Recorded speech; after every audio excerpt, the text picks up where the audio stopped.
भारत कदीम रसूम व रवाज का माशरा है। मुल्क के तौल व अर्ज में इंतहाई कबीह रसूम अब तक जारी है।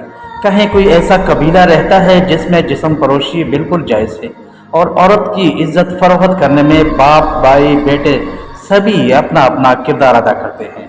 हिमाचल प्रदेश और उत्तराखंड में भी हट्टी नामी बरादरी रहती है जिसमें 3-4 भाई मिलकर एक औरत को बीवी के तौर पर रखते हैं।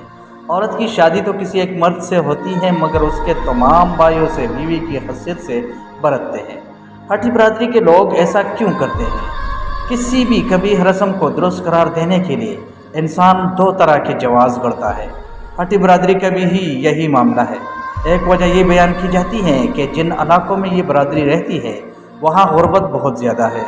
भात की चोरी हुई ज़रिया राज़ी को तकसीम होने से बचाने के लिए सारे भाई मिलकर एक औरत को घर में रख लेते हैं और वही उनके लिए बच्चे पैदा करती हैं।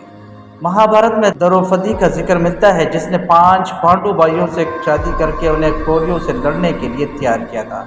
हट्टी कबीले के लोग भी द्रौपदी के पैरोकार हैं। उनका कहना है कि पांडवों ने कुछ मुद्दत तक उन इलाकों में क़याम किया था जहां आज हट्टी कबीले के लोग पाए जाते हैं।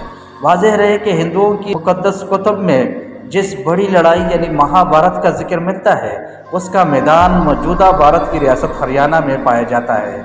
इसे कुरुक्षेत्र कहते हैं। एक वक्त कई भाइयों की एक ही बीवी होने की रस्म को जोड़ीदारियां प्रथा कहा जाता है।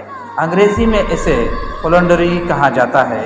ये कबीह रस्म अब कमज़ोर हो चली है मगर अब भी हिमाचल प्रदेश के ज़िला सिरमौर और उससे मुल्क इलाकों में 400 से ज़ायद ख़ानदान यही यानी हज़ारों घराने इस रस्म के बंधन में घिरे हुए हैं।